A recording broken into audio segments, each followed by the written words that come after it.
Assalamualaikum warahmatullahi wabarakatuh. Para pemirsa YouTube sekalian, pada kesempatan hari ini saya akan membahas terkait dengan Nabi Sulaiman alaihissalam. Nah, Nabi Sulaiman alaihissalam adalah manusia terkaya sepanjang sejarah kehidupan manusia di muka bumi. Dalam beberapa kitab suci seperti Al-Quran, Alkitab, Injil, Nabi Sulaiman alaihissalam dijelaskan sebagai manusia terkaya yang pernah hidup di muka bumi.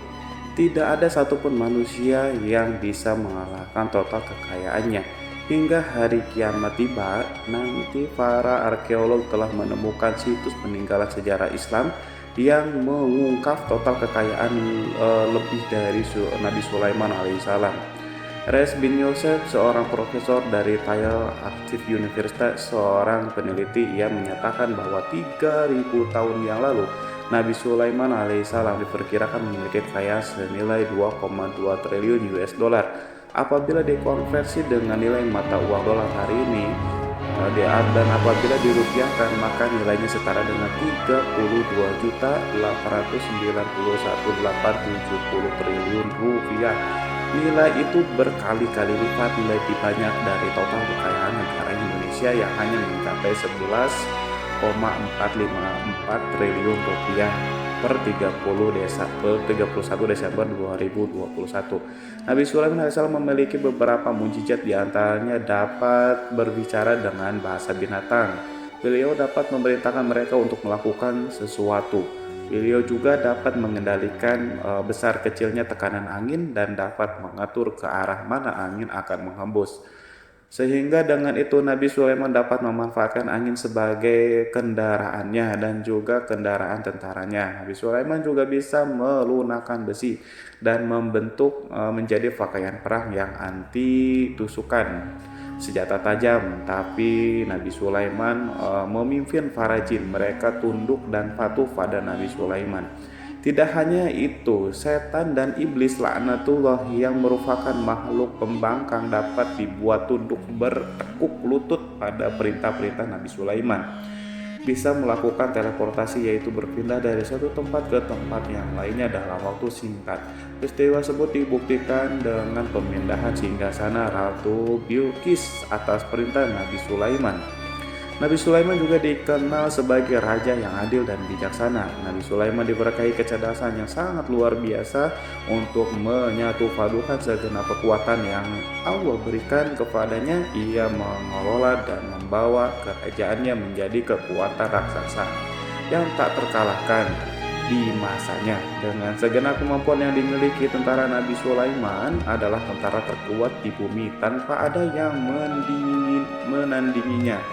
Pertanyaan mendasar yang muncul kali ini adalah dari mana sumber kekayaan dan kekuatan Nabi Sulaiman alaihissalam? Untuk mendapatkan jawabannya dari pertanyaan itu, simak video ini sampai akhir. Sebelum itu, mari bantu channel ini untuk terus berkembang dengan cara subscribe dan nyalakan tanda loncengnya, juga like, komentar yang positif, berikan share juga pada video ini. Semoga bernilai amal jariah karena ikut menciarkan kisah Islam pada masyarakat Islam dan dunia. Terima kasih. Bismillahirrahmanirrahim. Sesungguhnya kami benar-benar telah menaburkan ilmu kepada Daud dan Sulaiman. Keduanya berkata, segala puji bagi Allah yang melebihkan kami dari kebanyakan hamba-hamba yang mukmin. Sulaiman telah mewarisi Daud dan dia berkata, wahai manusia, kami telah diajari untuk memahami bahasa burung dan kami dianugerahi segala sesuatu. Sesungguhnya semua ini benar-benar karunia yang nyata. Quran Surat An-Naml ayat 15-16. Saudara-saudaraku yang dirahmati oleh Allah, pada ayat di atas disebutkan bahwa Sulaiman telah mewarisi Daud. Nabi Sulaiman mewarisi Nabi Daud dalam sisi kenabian dan kekuasaan, bukan mewarisi harta, karena para nabi tidak mewarisi harta, sebab sepeninggalan mereka harta para nabi menjadi sedekah bagi orang-orang yang ada di sekitar mereka, yaitu orang-orang fakir dan orang-orang yang membutuhkan. Dan harta para nabi tidak dikhususkan bagi kalangan keluarganya. Rasulullah bersabda, kami para nabi tidak mewariskan Nabi Sulaiman mewarisi kenabian dari Nabi Daud. Ini adalah hal yang jelas Allah telah memilihnya sebagai nabi dari Bani Israel. Begitu juga Allah telah memberinya kekuasaan kerajaan sehingga ia menjadi pemimpin Bani Israel. Barangkali sesuatu yang paling penting yang diwarisi oleh Nabi Sulaiman dari Nabi Daud adalah tradisi militer. Kemajuan militer yang dahsyat telah berpindah kepada Nabi Sulaiman. Nabi Daud sebenarnya adalah seorang pengembala kambing yang sangat miskin, tapi seiring dengan perjalanan waktu, ia menjadi komandan pasukan yang tiada tandingannya. Nabi Daud alaihissalam mengetahui bahwa kekuatan hakiki yang mengatur alam semesta adalah kekuatan Allah Subhanahu wa taala. Ketika Nabi Daud mengulurkan tangannya dan memegang potongan batu, lalu beliau melemparkannya dengan ketapelnya ke arah Jalut. Kepala Jalut retak dan ambruk menghantam tanah. Ini sebagai bentuk demonstrasi kekuatan darinya. Kehadiran Nabi Daud mengubah pasukan Bani Israel di mana mereka sebelumnya lari jika berhadapan dengan musuh, maka kini keberadaan mereka mulai diperhitungkan di masa kehidupan Nabi Daud. Mengalami peperangan yang sangat banyak, tapi Al-Quran tidak menceritakan secara terperinci hal itu. Al-Quran adalah kitab dakwah di jalan Allah, bukan kitab sejarah. Al-Quran hanya menceritakan di dalam Quran surat ayat 20, dan kami kuatkan kerajaan Daud. Ayat tersebut berarti bahwa Nabi Daud belum pernah terkalahkan dalam peperangan yang diikutinya. Di samping dukungan yang Allah berikan kepadanya, juga pasukan dan rakyat di mana mereka adalah orang-orang yang bertauhid, menyerahkan diri kepada Allah. Allah SWT mengajarkan kepada Nabi Daud hal-hal yang menjadikan pasukannya memiliki keistimewaan yang dengannya mereka dapat mengalahkan pasukan-pasukan yang lain, pasukan-pasukan besar yang ada di bumi pada saat itu. Allah Subhanahu wa taala telah berfirman dalam Quran surat Saba ayat 10, dan kami telah melunakkan besi untuknya. Baju besi mungkin akan menjadi masalah dalam benak kita ketika orang-orang akan berperang. Baju besi cukup mengganggu gerakan mereka. Kita bisa membayangkan ketika ada dua orang berperang, salah satunya dapat bergerak bebas sementara yang lainnya tidak leluasa bergerak karena tertahan dengan pakaiannya. Namun dengan kekuasaan Allah, Nabi Daud dapat melunakkan besi dan membuat baju besi menjadi ringan yang mudah untuk digunakan.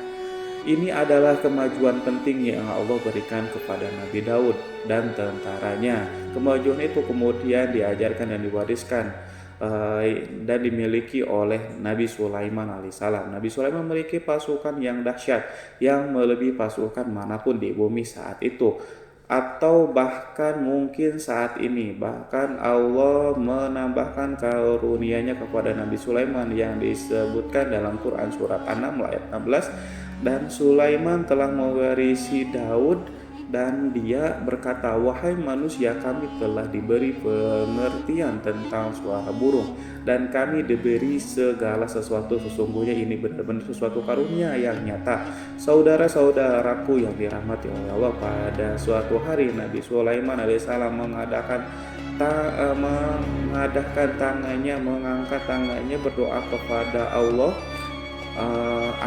Berdoa kepada Allah antara hati Nabi dan Allah tidak ada penghalang, tidak ada jarak, tidak ada sekat. Waktu tak ada satu pun dari para nabi yang berdoa kepada Allah. Wali doanya pasti dikabulkan. Doa Nabi Sulaiman alaihissalam direkam di dalam Quran surat Shad ayat 35. Nabi Sulaiman berkata, ya Tuhanku, ampunilah aku, anugerahkanlah kepadaku kerajaan yang tidak dimiliki oleh seorang pun sesudahku. Nabi Sulaiman menginginkan dari Allah suatu kerajaan yang belum pernah diperoleh oleh siapapun setelahnya.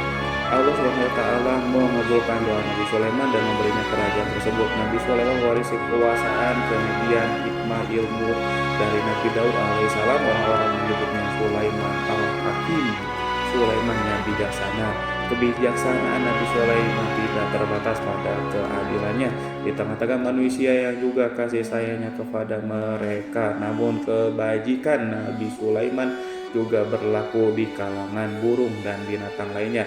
Nabi Daud juga mengenal bahasa burung, tetapi Nabi Sulaiman dapat berbicara dengan bahasa burung. Bahkan ia dapat menggantikannya sebagai pembantunya ketika Nabi Daud bertasbih, gunung-gunung dan burung-burung serta binatang buas ikut bertasbih bersamanya. Bahkan angin pun berhenti untuk mendengarkan tasbih itu. Sedangkan Nabi Sulaiman, Allah Subhanahu wa taala memberinya karunia lebih dari itu, di mana binatang-binatang buas tunduk padanya. Begitu juga angin dan burung. Saudara-saudaraku yang dirahmati oleh Allah, Nabi Sulaiman alaihissalam mampu mendengarkan bisikan semut yang berbicara kepadanya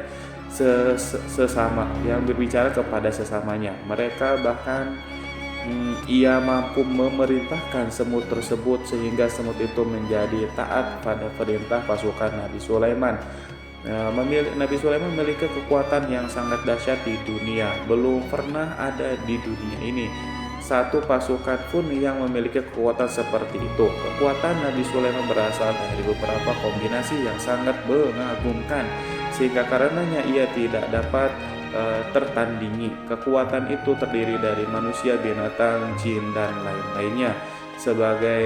Sebagainya kita mengetahui bahwa jin adalah makhluk Allah dan manusia tidak mampu melihatnya atau menghadirkannya atau meminta pertolongan kepadanya. Sedangkan Nabi Sulaiman telah diberi Allah suatu kemampuan untuk menundukkan jin, memperkerjakan mereka sebagai tentara di tengah-tengah peperangan. Bahkan ia mampu menjadikan mereka sebagai pekerja-pekerja kasar di kerajaannya saat tidak ada peperangan. Maka karena itu ketika ada pasukan lain yang mencoba melawan pasukan Nabi Sulaiman, mustahil mereka akan mendapatkan kemenangan. Bahkan pasukan Nabi Sulaiman diperkuat oleh burung-burung. Di pasukan Nabi Sulaiman memerankan tugas penting, yaitu menjadi agen intelijen. Kita mengetahui bahwa peran informasi saat peperangan adalah hal yang penting, dan informasi tersebut pasukan dapat mengetahui keadaan lawannya. Demikian peranan burung pada pasukan Nabi Sulaiman. Ia terbang di tengah-tengah musuh, kemudian ia kembali pada Sulaiman untuk menyampaikan berita tentang keadaan lawannya. Di samping itu, di samping jin, burung Allah juga menundukkan angin untuk Nabi Sulaiman. Nabi Sulaiman dapat memerintahkan angin dan ia mampu untuk menaiki angin tersebut bersama tentaranya. Di dalam Quran surat Shad ayat 36-40 Allah SWT berfirman, "Kami tundukkan kepada angin yang berhembus dengan baik menurut kemana saja yang dikehendaki Sulaiman, dan kami tundukkan pula kepadanya setan-setan, semuanya ahli bangunan dan penyelam, dan setan yang lain yang terikat dalam belenggu. Inilah anugerah kami, maka berikanlah kepada orang lain atau tahanlah untuk dirimu sendiri, dan dengan tiada pertanggungjawaban, dan sesungguhnya dia mempunyai kedudukan yang dekat pada sisi kami dan tempat kembali yang baik." Saudara-saudaraku yang dirahmati oleh Allah, juga memberikan kemampuan yang tak seorang pun dari para nabi mendapatkannya, yaitu kemampuan untuk memerintahkan setan-setan adalah satu bagian dari jin. Ia adalah kelompok yang celaka dari bangsa jin. Kelompok ini sebenarnya tidak mampu dikuasai oleh manusia, bahkan jin yang saleh tidak dapat mengatur setan. Adapun Nabi Sulaiman, Allah telah memberinya kekuasaan untuk menundukkan setan dan memperkerjakannya. Mereka bahkan mengikatnya dengan rantai serta menghukumnya jika ia menentang pada perintah setan. Membangun untuk Sulaiman istana-istana dan patung-patung dan alat-alat perang. Bahkan setan-setan itu menyelam di dasar laut untuk mengeluarkan permata dan yakut untuk Sulaiman. Jika ada di antara setan yang menentang perintahnya, maka Nabi Sulaiman alaihissalam mengikatnya dengan rantai. Ini semua menunjukkan kekayaan Nabi Sulaiman dan kekuasaan di mana ia mampu mengatur banyak makhluk di bumi ini. Tentu saja kemampuan itu semuanya adalah atas izin atau kehendak dari Allah Subhanahu wa taala. Sebagai mukjizat dari Allah Subhanahu wa taala berfirman dalam Quran surat Saba ayat 12, dan sebagian dari jin ada yang bekerja di hadapannya di bawah kekuasaannya dengan izin Tuhannya, dan siapa yang menyimpang di antara mereka dari perintah kami, maka kami rasakan kepadanya azab neraka yang apinya menyala-nyala. Para jin itu membuat untuk Sulaiman apa yang dikehendakinya dari gedung-gedung yang tinggi dan patung-patung dan piring-piring yang besarnya seperti kolam atau periuk yang tetap berada di atas tungku. Saudara-saudaraku yang dirahmati oleh Allah, Nabi Sulaiman yang bijaksana adalah penguasa yang tak tertandingi di muka bumi ini. Meskipun memperoleh nikmat-nikmat khusus yang agung itu yang Allah berikan kepada Nabi Sulaiman, beliau tetap menunjukkan dirinya sebagai manusia yang paling banyak berzikir kepada Allah dan manusia yang paling banyak bersyukur di karenanya. Saudara-saudaraku yang dirahmati Allah, sebagaimana Allah Subhanahu wa taala telah memberikan nikmat kepada ayahnya Nabi Daud alaihissalam, di mana ia mampu melunakkan besi dan Allah mengajarinya bagaimana cara mencairkan besi, maka Nabi Sulaiman alaihissalam dapat memanfaatkan tembaga yang cair untuk peperangan.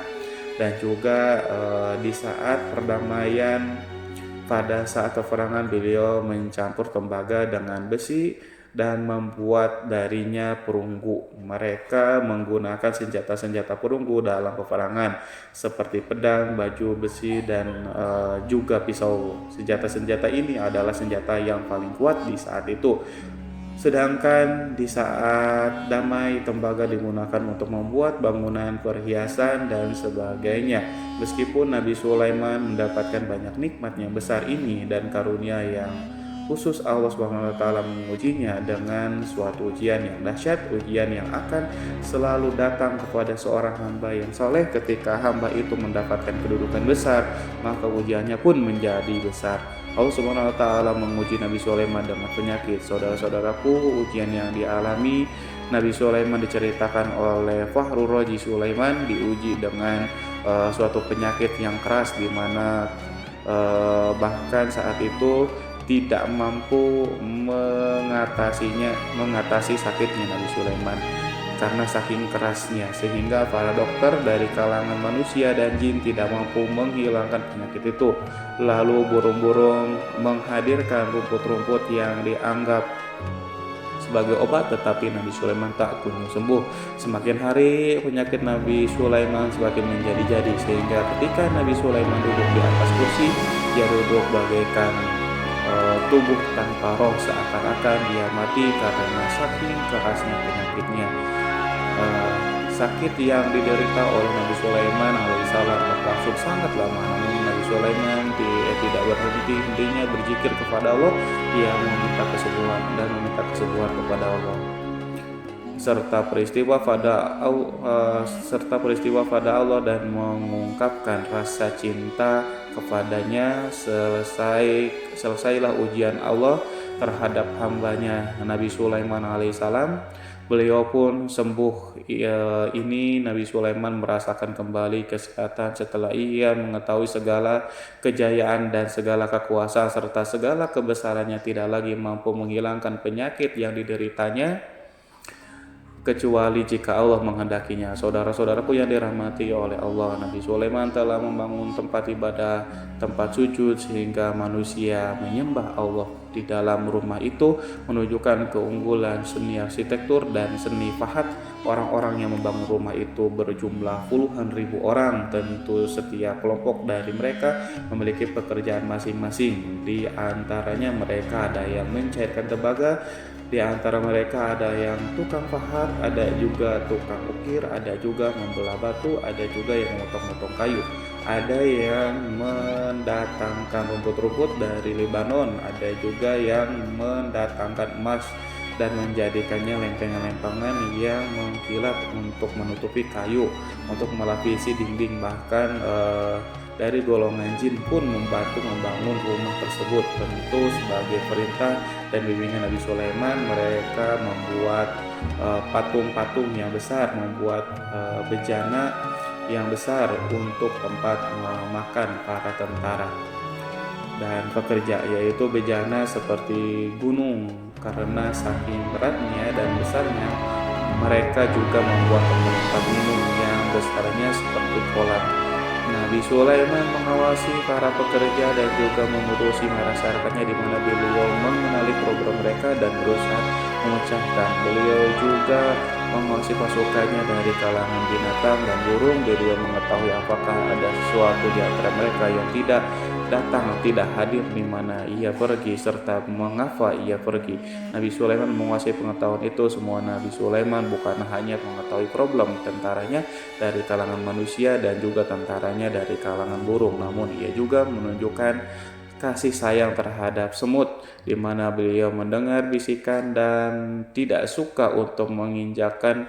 Nabi Sulaiman selalu menundukkan kepalanya ke bumi sebagai bentuk rasa rendah diri dan syukur kepada Allah SWT. Pada saat itu, hari Nabi Sulaiman berjalan di depan tentaranya dan tiba-tiba ia mendengar suara semut yang berkata kepada teman-temannya dari kalangan semut, yaitu terekam dalam Al-Quran surat An-Nahl ayat 18-19. Wahai semut, semua masuklah ke dalam sarang-sarangmu agar kamu tidak terinjak oleh Sulaiman dan tentaranya, sedangkan mereka tidak menyadari. Nabi Sulaiman alaihissalam tersenyum mendengar itu, berarti ia berdoa, ya Allah Tuhanku, berilah aku ilham untuk tetap mensyukuri nikmat-Mu yang telah Engkau anugerahkan kepadaku dan kepada kepada orang tuaku, ibu bapakku, dan untuk mengerjakan amal saleh yang Kau ridhoi, dan masuklah aku ke dalam rahmat-Mu dan dalam golongan hamba-hamba-Mu yang saleh.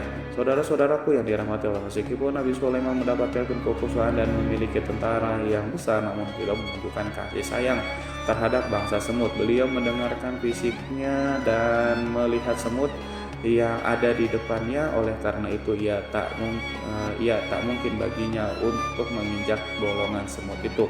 Nabi Sulaiman bersyukur kepada Allah yang telah memberinya nikmat itu, yaitu nikmat rahmat dan kasih sayang. Di samping itu, Nabi Sulaiman alaihissalam adalah orang yang paling kaya di dunia. Istananya terbuat dari kayu gaharu yang memiliki bau dan harum. Istananya terbuat dari emas dan terkadang dari kristal. Beliau juga memiliki kursi besar yang terbuat dari emas dan permata. Istana Nabi Sulaiman merupakan istana yang paling besar di dunia. Nabi Sulaiman menggunakan pakaian dari emas dan permata. Meskipun demikian, Nabi Sulaiman tetap menunjukkan sebagai hamba yang berserah diri kepada dan rendah diri di hadapan Allah dan sederhana di depan manusia. Nabi Sulaiman yang merendahkan dirinya di hadapan Allah, ia selalu sujud kepada Allah sebagaimana ayahnya yang selalu bertasbih kepada Allah. Nabi Sulaiman selalu melantunkan lagu-lagu cinta ilahi dan hanya memuji Allah Subhanahu wa ta'ala. Pada suatu hari Nabi Sulaiman mengeluarkan perintah kepada pasukannya untuk bersiap-siap. Kemudian Nabi Sulaiman keluar dan memeriksa pasukannya satu demi satu. Pasukannya diteliti. Kelompok yang pertama adalah kelompok manusia. Nabi Sulaiman memperhatikan kesiapan mereka, lalu Nabi Sulaiman mengeluarkan perintah kepada mereka. Kemudian Nabi Sulaiman memeriksa kelompok jin dan menyampaikan perintahnya kepada mereka. Beliau memenjarakan jin yang tampak bermalas-malasan. Saat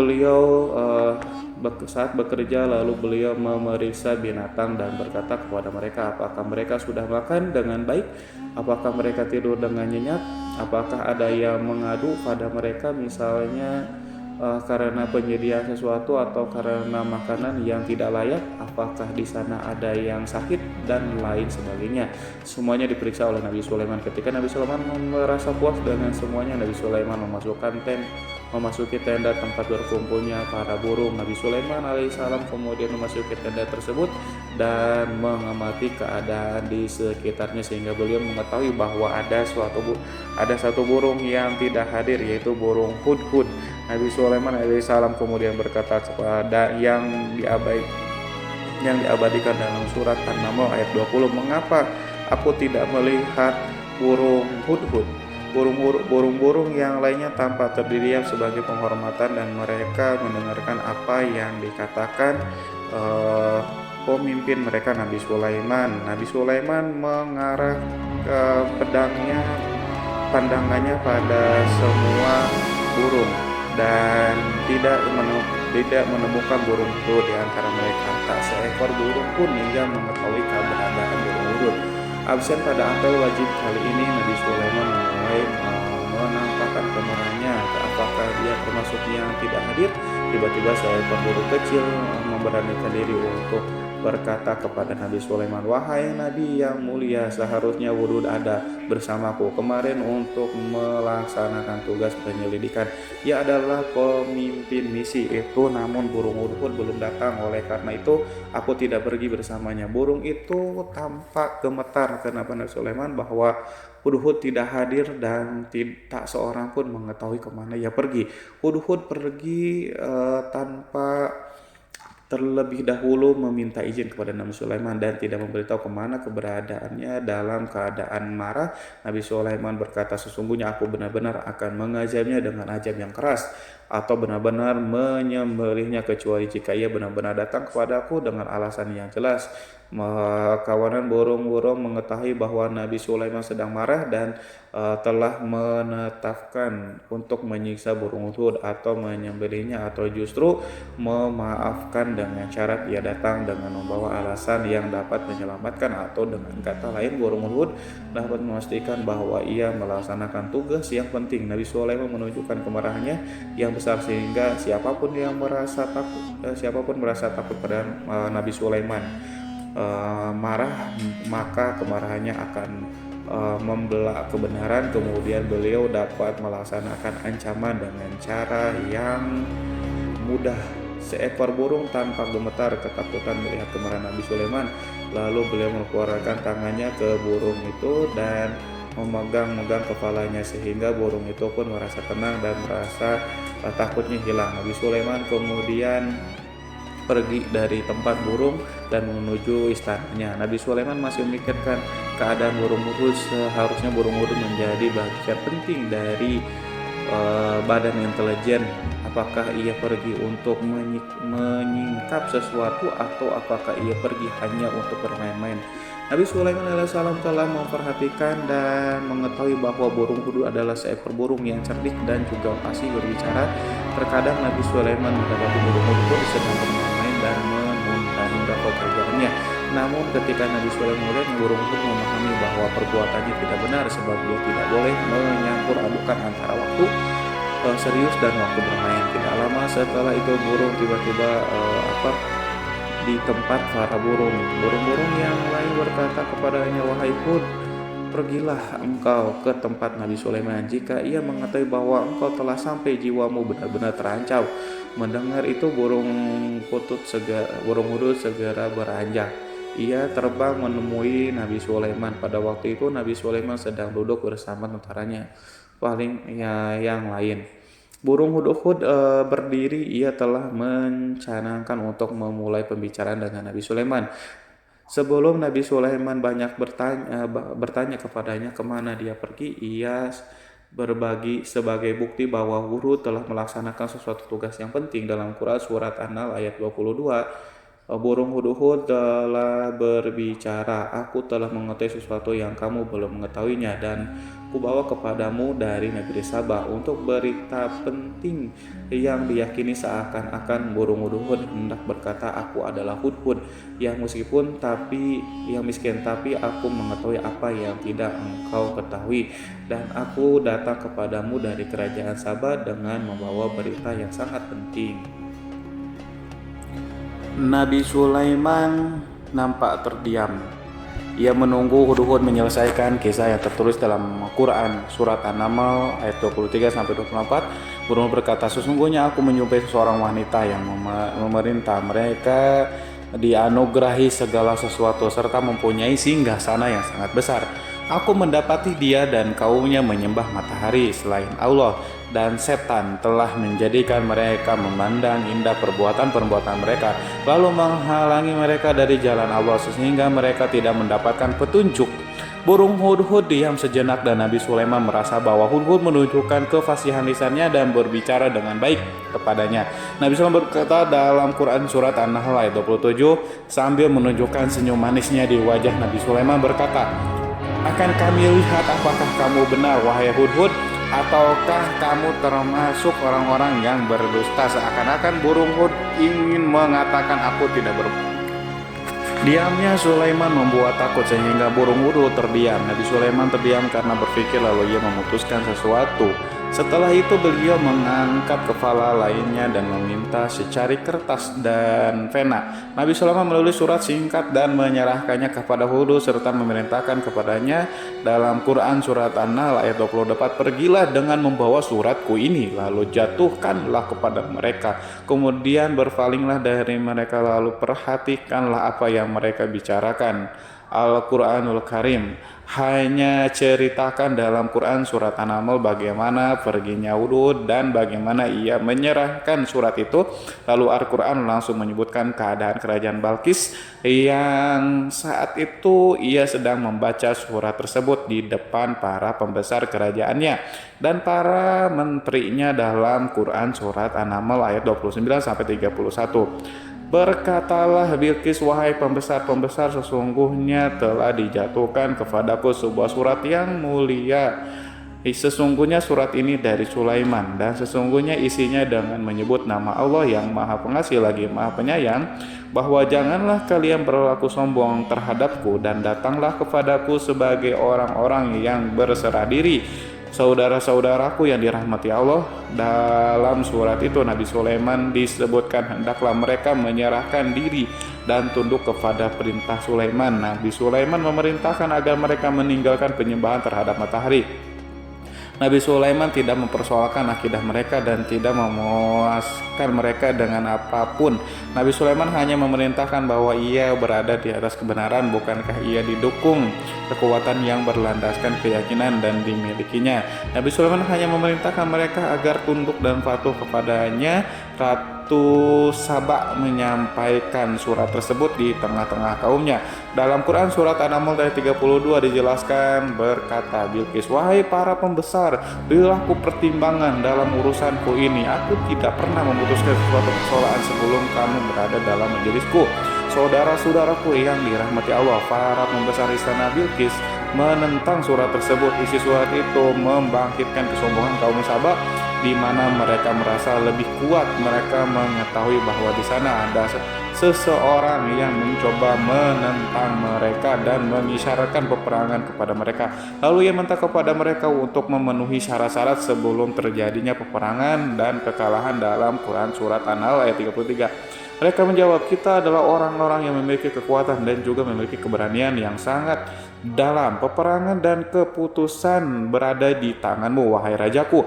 Maka pertimbangkanlah apa yang akan kamu perintahkan." Saudara-saudaraku yang dirahmati Allah, para pembesar kaum Sabah seakan ingin berkata, "Kita siap untuk melaksanakan perang." Tampaknya ratu itu memiliki kebijakan yang lebih baik dari pembesar kaumnya.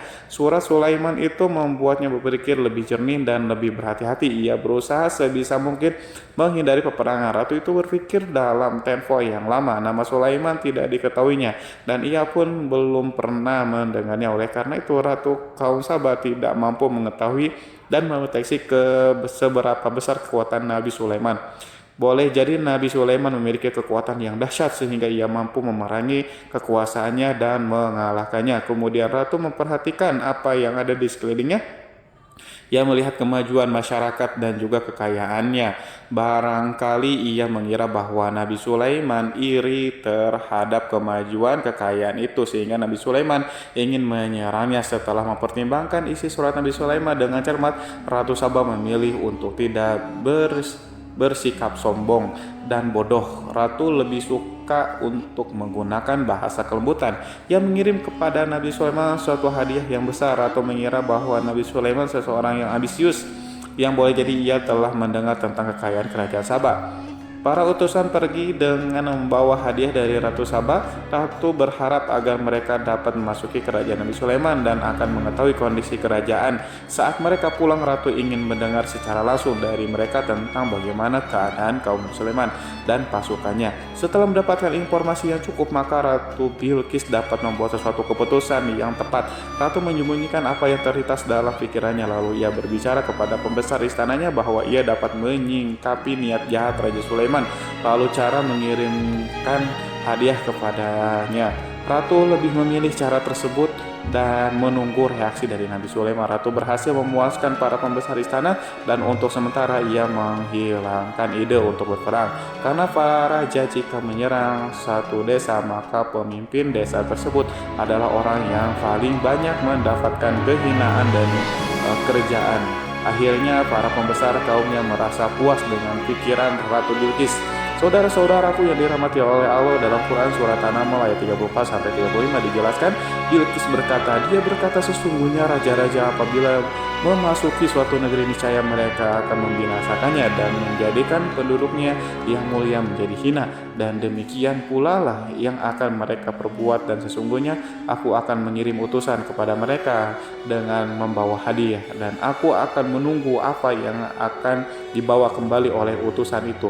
Saudara-saudaraku yang dirahmati Allah, kemudian sampailah hadiah dari Ratu Bilqis kepada Nabi Sulaiman. Para intelijen Nabi memberitahunya bahwa utusan Bilqis datang dengan membawa hadiah. Nabi Sulaiman langsung mengetahui bahwa Ratu Bilqis itu sengaja mengirim orang-orangnya untuk mengetahui atau mendapatkan informasi tentang kekuatannya. Lalu setelah itu ia akan mengambil keputusan atau mengambil sikapnya kepada kerajaan Nabi Sulaiman.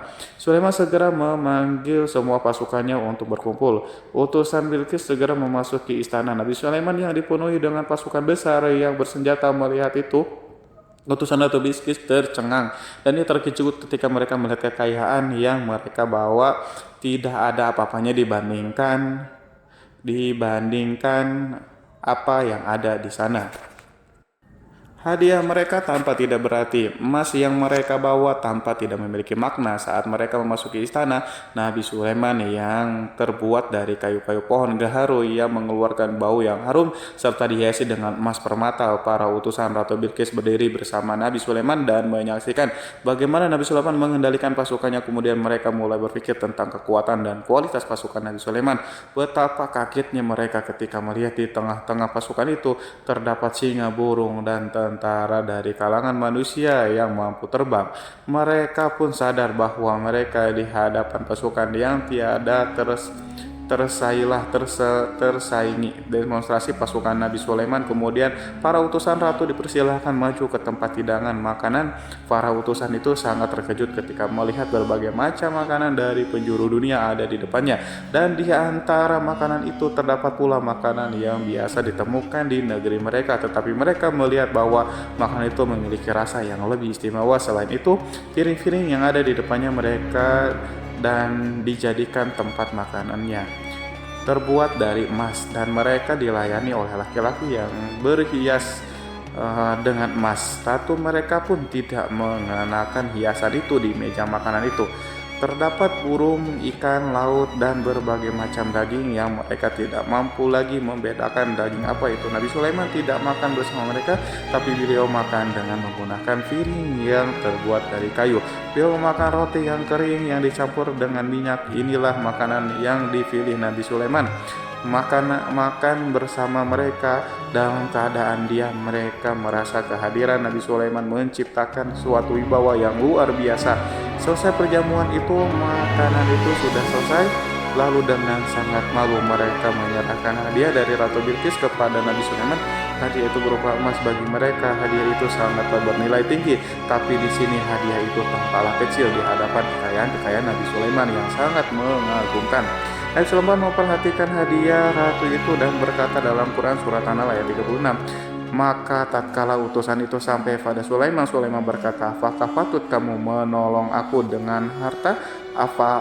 Maka apa yang diberikan Allah kepadaku lebih baik daripada apa yang diberikannya kepadamu, tetapi kamu merasa bangga dengan hadiahmu. Saudara-saudaraku, Raja Sulaiman menyingkap dengan kata-katanya yang singkat itu penolakannya terhadap hadiah mereka.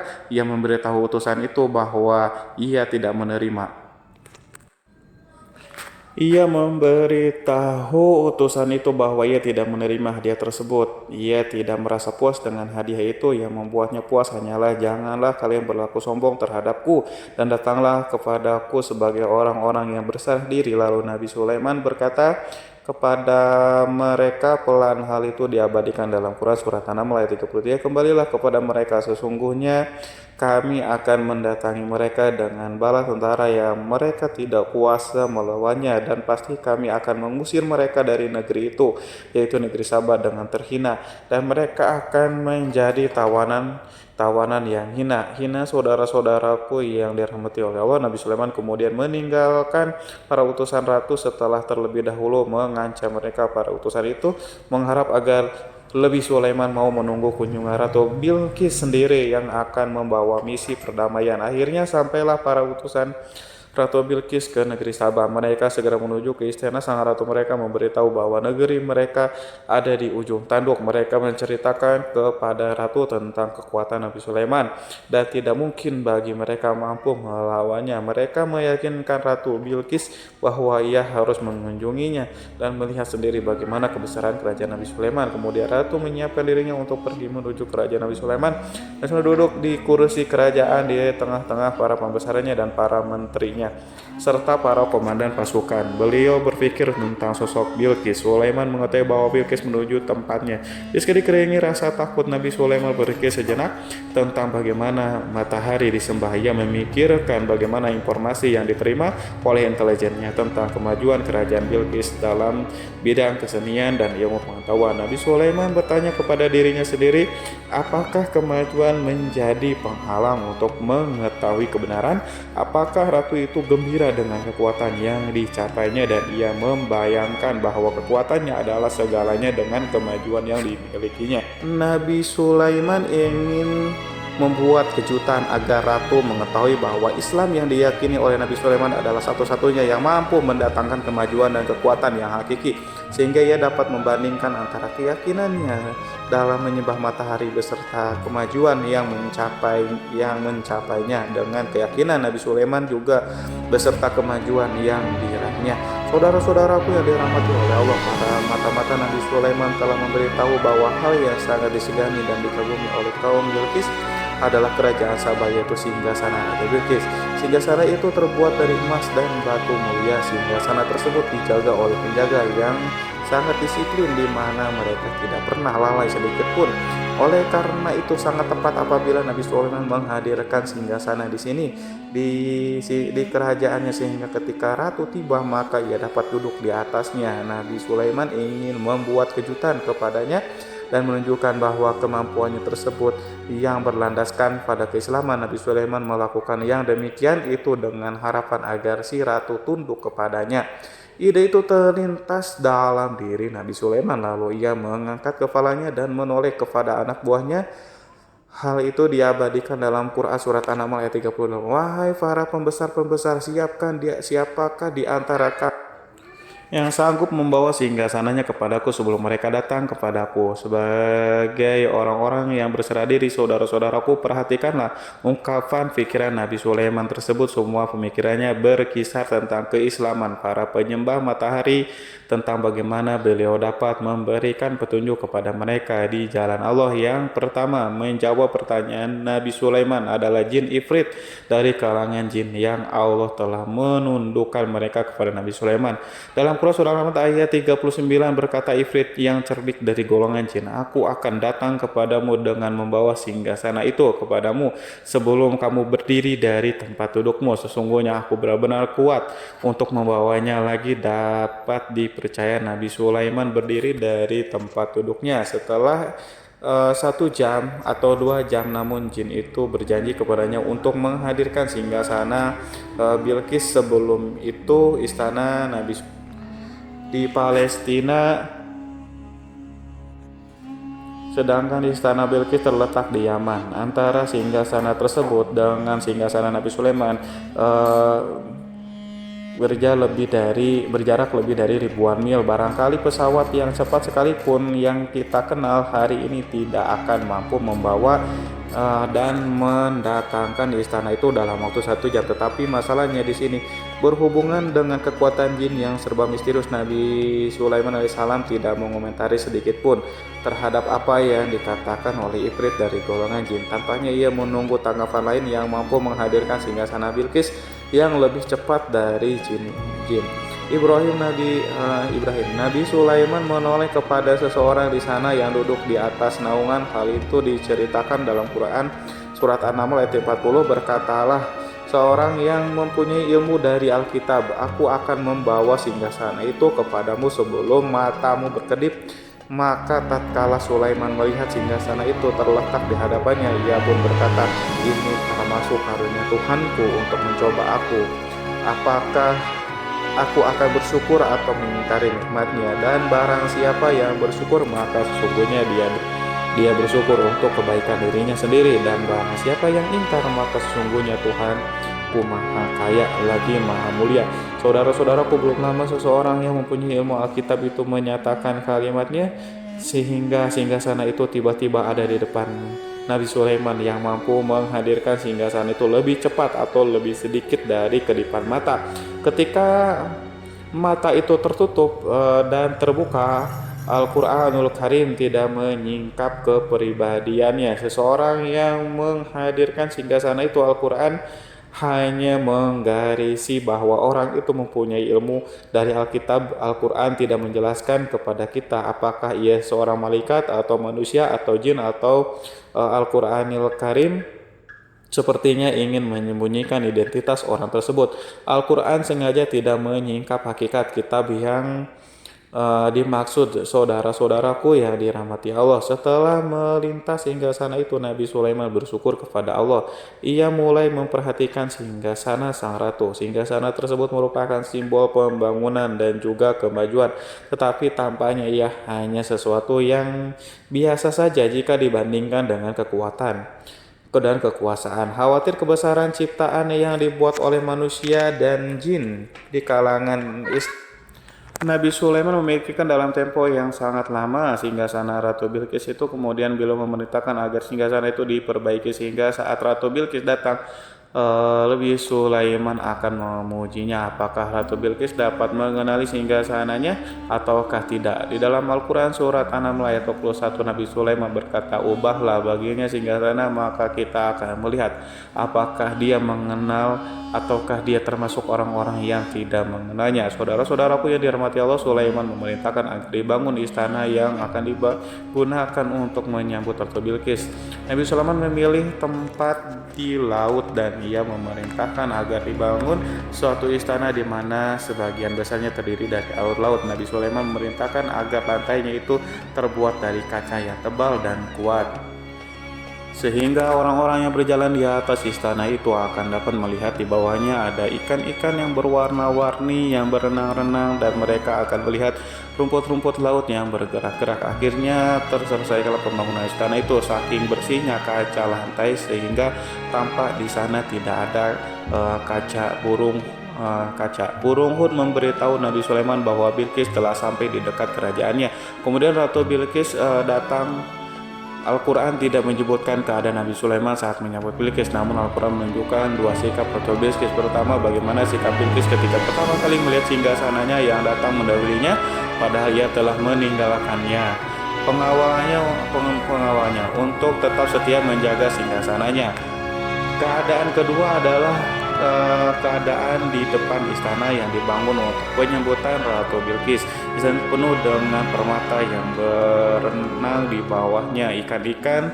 Dalam Quran surat An-Naml ayat 42 dijelaskan, dan ketika Bilqis datang ditanyakanlah kepadanya, serupa inikah singgasanamu Bilqis? Menjawab seakan-akan singgasana ini adalah singgasanaku. Kami telah diberi pengetahuan sebelumnya dan kami adalah orang-orang yang berserah diri.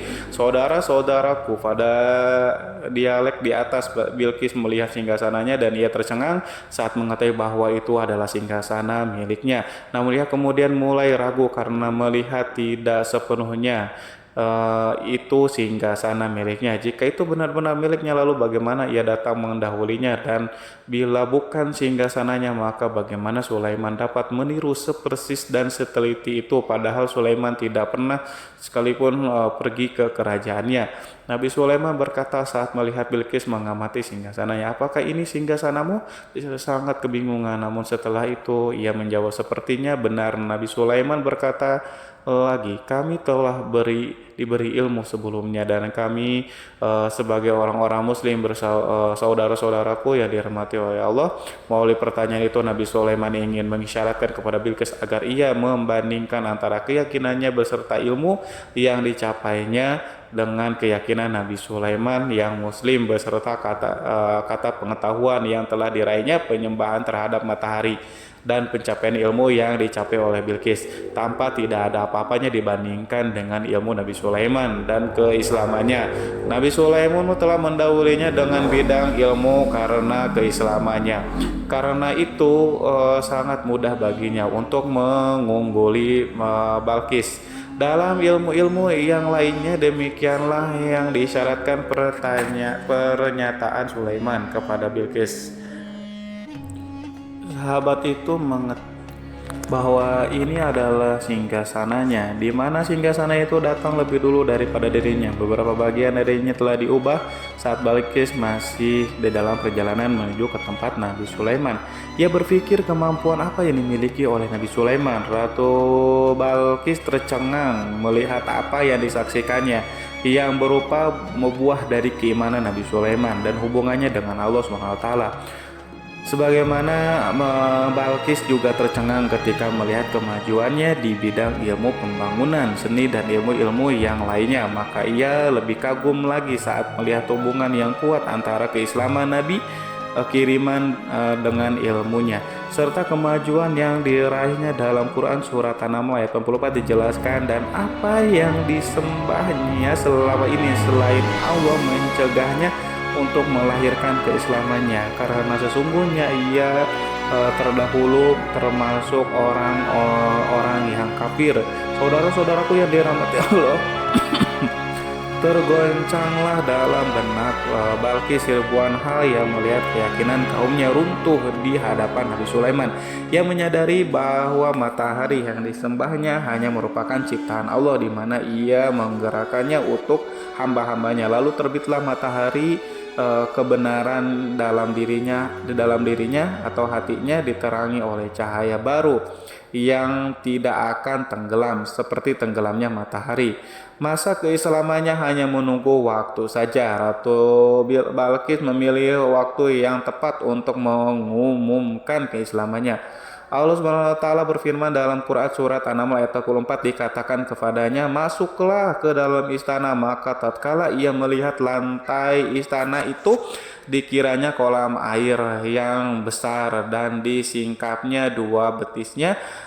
Berkatalah Sulaiman, "Sesungguhnya ia adalah istana licin yang terbuat dari kaca." Berkatalah Balqis, "Wahai Tuhanku, sesungguhnya aku telah berbuat zalim terhadap diriku, dan aku berserah diri bersama Sulaiman kepada Allah, Tuhan semesta alam." Saudara-saudaraku yang dirahmati Allah, dikatakan kepada Balqis, "Masuklah ke dalam istana." Ketika ia masuk, maka ia tidak menyaksikan adanya kaca, tetapi ia melihat air sehingga ia mengira akan bersinggungan dengan air laut. Lalu ia menyingkapkan sedikit bajunya agar bajunya tidak basah. Nabi Sulaiman mengingatkan tanpa melihatnya agar ia tidak khawatir terhadap pakaiannya, karena pakaiannya tidak akan basah, sebab di sana tidak ada air, itu sekedar kaca yang halus, yang saking halusnya sehingga ia tidak tampak pada kesempatan. Pada kesempatan itu Balqis mengumumkan keislamannya yang mengakui kelaliman dirinya, dan ia menyatakan menyerahkan diri kepada Nabi Sulaiman dan kepada Allah Tuhan semesta alam. Lalu kaumnya pun mengikutinya dan mereka tidak memeluk Islam. Balqis menyadari ia berhadapan dengan penguasa yang terbesar di bumi dan salah satu Nabi Allah yang mulia. Untuk pertama kalinya wajah Sulaiman tampak dihiasi dengan senyuman yang menunjukkan kepuasannya sejak Balqis mengunjunginya. Demikianlah Sulaiman mewujudkan kejayaan yang hakiki dan menyebarkan cahaya Islam di muka bumi. Saudara-saudaraku, Al-Quran tidak menyebutkan kisah Balqis setelah keislamannya. Para ahli tafsir mengatakan bahwa ia menikah dengan Nabi Sulaiman. Selain itu, ada yang mengatakan bahwa ia menikah dengan salah satu orang dekat Nabi Sulaiman. Ada juga yang mengatakan bahwa sebagai raja Habasyah adalah keturunan dari buah perkawinan ini. Wallahu alam bishawab. Saudara-saudaraku yang dirahmati Allah, Nabi Sulaiman hidup di tengah-tengah kejayaan dan kemuliaan di bumi. Kemudian Allah menetapkan kematian untuknya, sebagaimana kehidupan Sulaiman berada di puncak kemuliaan dan kejayaan yang penuh dengan keajaiban yang luar biasa. Maka kematiannya pun merupakan tanda-tanda kebesaran Allah yang penuh dengan keajaiban. Demikianlah bahwa kematiannya sesuai dengan kehidupannya, sesuai dengan kejayaannya. Allah berfirman tentang kematian Sulaiman di dalam Al-Quran surat Sab ayat 14, maka tatkala kami telah menetapkan kematian Nabi Sulaiman, tidak ada yang menunjukkan kepada mereka kematiannya itu kecuali rayap yang memakan tongkatnya. Maka tatkala ia telah tersungkur, taulah jin bahwa kalau sekiranya mereka mengetahui yang gaib, tentulah mereka tidak akan tetap dalam siksa yang menghinakan. Saudara-saudaraku yang kemampuan Nabi Sulaiman untuk menundukkan jin dan mempekerjakan mereka serta hubungan mereka dengannya, semua itu menimbulkan fitnah di tengah-tengah manusia dalam hal tertentu, dan kematian Nabi Sulaiman merupakan batasan jawaban terhadap fitnah ini. Kami tidak mengetahui siapa yang mengklaim bahwa jin mengetahui hal yang gaib, apakah itu setan yang terkutuk atau jin yang bodoh atau manusia yang tertipu. Kami tidak mengetahui siapa yang bertanggung jawab terhadap tersebarnya isu yang keliru ini. Yang kita tahu adalah bahwa hal tersebut adalah mempengaruhi sebagian manusia dan jin. Barangkali manusia berkata kepada diri mereka, selama jin melakukan perbuatan yang luar biasa ini, maka apa gerangan yang menjadikan mereka tidak mengetahui hal yang gaib? Manusia itu lupa bahwa kunci kegaiban berada di tangan Allah. Masalah ilmu gaib tidak akan mampu dikuasai oleh jin, manusia, para nabi, dan semua makhluk. Hanya Dia yang mengetahui, dan manusia yang diberitahu hanya sedikit. Sekali lagi, saudara-saudaraku yang dirahmati Allah, seakan-akan Allah telah merencanakan bahwa kematian Sulaiman bertujuan untuk menghancurkan pemikiran itu, yaitu pemikiran bahwa jin mengetahui hal-hal yang gaib. Jin bekerja untuk Nabi Sulaiman selama beliau hidup, dan tatkala beliau meninggalkan maka tugas mereka menjadi bebas. Nabi Sulaiman meninggal tanpa diketahui oleh jin, sehingga mereka tetap bekerja untuknya. Mereka tetap mengabdi kepada Sulaiman. Seandainya mereka mengetahui hal yang gaib, niscaya mereka tidak meneruskan pekerjaannya. Mereka, saudara-saudaraku, pada suatu hari Nabi Sulaiman memasuki mihrabnya untuk itikaf, ibadah dan beribadah kepada Allah. Tak seorang pun yang berani mengganggu khalwatnya di mihrab itu. Mihrab Sulaiman terletak di puncak gunung dan dindingnya terbuat dari permata. Pada suatu hari Nabi Sulaiman duduk bersandar pada tongkatnya yang tampak tenggelam dalam tafakur. Beliau berzikir kepada Allah hingga rasakan untuk menguasainya. Lalu setelah itu malaikat maut menemuinya di mihrabnya. Nabi Sulaiman pun meninggal, beliau bersandar pada tongkatnya.